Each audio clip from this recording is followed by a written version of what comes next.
Bueno, sigue avanzando firme la inflación y también de la mano de la misma, justamente va aumentando la asistencia por parte del Estado en un contexto de debilidad, una situación fiscal muy delicada. Por ende, también hay que tener en cuenta lo que está pasando con la emisión monetaria en aumento y también con la suba de impuestos, ambos factores que terminan justamente redundando en más inflación. Y a propósito de esto, en las últimas horas hubo una reunión importante entre el presidente Alberto Fernández y los referentes de la Unión Industrial Argentina. Telón de fondo, la creación de un nuevo impuesto que tiene que ver con esta mentada renta inesperada. Vamos a dar la bienvenida en esta mañana a Ricardo Paulina, él es tributarista, socio del estudio Lisitsky Libit y Asociados. ¿Cómo estás, Ricardo? Un placer. Manuel, un gusto estar nuevamente con ustedes. Gracias por acompañarnos, Ricardo. Primero, ¿qué impresión te merece? No se conoce mucho todavía más que algún bosquejo verbal, pero ¿cuáles son los principales fundamentos y a quiénes tendería a abarcar este nuevo impuesto, ¿no? A la renta inesperada. Bueno, estamos en presencia de un nuevo impuesto, el impuesto inesperado lo podríamos llamar nosotros directamente. Y uno más de los que se suman a la larga lista que existen en la Argentina. Ya van 160, así que superaremos ya un nuevo parámetro en la Argentina. Es un impuesto que, como bien lo han definido, busca tomar una porción de aquella renta o de aquellos resultados que han tenido algunas empresas de forma excepcional derivado de la guerra. Y lo que busca el Estado a través de este nuevo impuesto es captar una renta adicional o una porción adicional de esa renta que han tenido.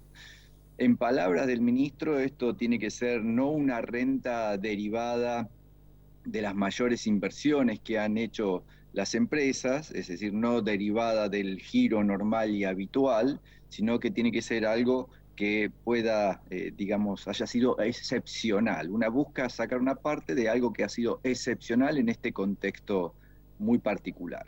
Con lo cual acá lo que uno infiere es que este impuesto que no existe todavía y no conocemos, como bien señalaste el texto, va a entrar en vigencia y cuando cierren los ejercicios, los balances de las empresas y que se verifiquen estas rentas excepcionales, deberá pagarse. Con lo cual estimamos que esto recién será de recaudación del Estado para al año que viene, 2023. Esto todavía cabe destacar, Ricardo, tiene que pasar, ¿no? El filtro del Congreso, que está dividido. No obstante esto, siempre hay tomas y dacas, ¿no? De la política y muchos proyectos polémicos terminan después, en definitiva, avanzando.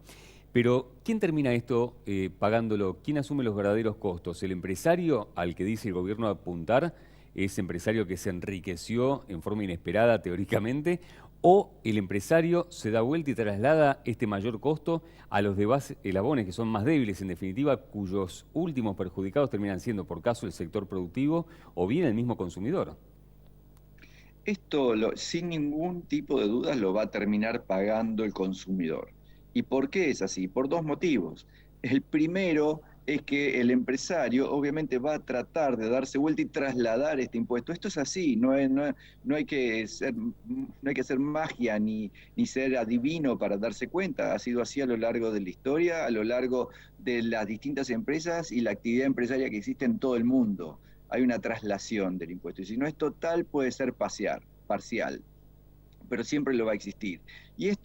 Y si no impacta de esa manera, no tengan ninguna duda que va a impactar por la emisión monetaria que va a haber, porque esto, si bien lo que busca captar es una renta empresaria, y en palabras se ha dicho que lo que busca es para ayudar a la pobreza infantil o combatir la pobreza infantil, lo cierto es que se está pagando o se está proponiendo pagar de manera en breve lapso un IFE número 5 sería, que lo que va a otorgar es un bono de 18.000 pesos a jubilados, a monotributistas de las clases A, categorías A y B, eh, es decir, va a haber emisión monetaria porque el Estado esos recursos hoy no los tiene. ¿Y cómo va a pagar esto? Con emisión monetaria. Y esto, cuando hay emisión, todos sabemos las consecuencias. Va a haber mayor inflación porque esto va a repercutir en la oferta y la demanda de los productos y va a incrementar la base monetaria y va a haber un traslado a precios. No hay duda de esto. Mayor inflación, mayor pobreza, menor creación de trabajo, ¿no? Porque en este contexto también de creación constante de nuevos impuestos, es utópico pensar que van a aumentar las inversiones genuinas. Exactamente, Manuel, lo has dicho muy claramente. Nosotros sabemos que cuando hay una empresa a la cual le sacan una porción de su capital o de su renta, esto es directamente una porción de un flujo de dinero que no se va a invertir en la empresa. Es un flujo de dinero que no se va a aplicar a la renovación tecnológica, es dinero que no va a ir a la creación de empleo. Entonces esto va a repercutir en el empleo, en el desempleo que existe en la Argentina, que ya es galopante. Y no, yo lo insisto, digamos, vamos por recetas que está demostrado en la Argentina que han conducido al fracaso, porque la pobreza en la Argentina ya es estructural, es cada vez mayor, y lo que están haciendo desde hace varios años es aumentar reiteradamente los impuestos. La verdad que lo que nosotros sugerimos, pensamos, es que hay que hacer exactamente lo contrario, dejar de cambiar las reglas de juego, dar seguridad jurídica, dejar de tocar los gastos del Estado y que deje el Estado de ser un barril sin fondo, que todos los recursos que ingresan los consume y los despilfarra de manera ineficiente. ¿Es un tema de ideología, Ricardo, de discursos para la tribuna? ¿Por qué cuesta tanto esto si hubo y hay en el presente también algunos casos de lo que es esta curva de Laffer, ¿no? Estamos hablando de cuando aumenta tanto la presión fiscal, se incrementa la evasión y baja la recaudación y viceversa. Se ha aprobado en la anterior administración con baja de derechos de exportación. Hay un caso también, siempre lo mencionamos en Capitán Sarmiento, se han bajado drásticamente los impuestos y aumentó la recaudación. ¿Por qué esto cuesta tanto llevarlo a la práctica a nivel nacional? Y esto es un problema grave que tiene la Argentina en estos momentos, porque tiene un déficit fiscal. El Estado ha crecido de manera exorbitante en los últimos 20 años en cuanto a su planta de personal, en cuanto al crecimiento para la prestación de algún tipo de servicio que en realidad no se presta.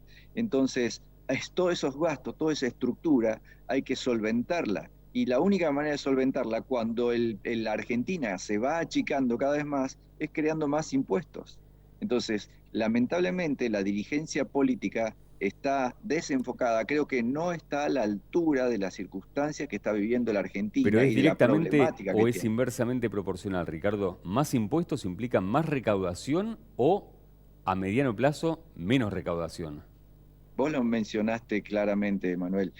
Está probado en el mundo y esto es muy, muy fácil de entenderlo. Si yo desarrollo una actividad económica donde tengo el 100% de impuestos, esa actividad económica nadie la va a desarrollar porque con un 100% de impuestos voy a trabajar para darle al Estado, no voy a tener para comer, no voy a tener para vivir.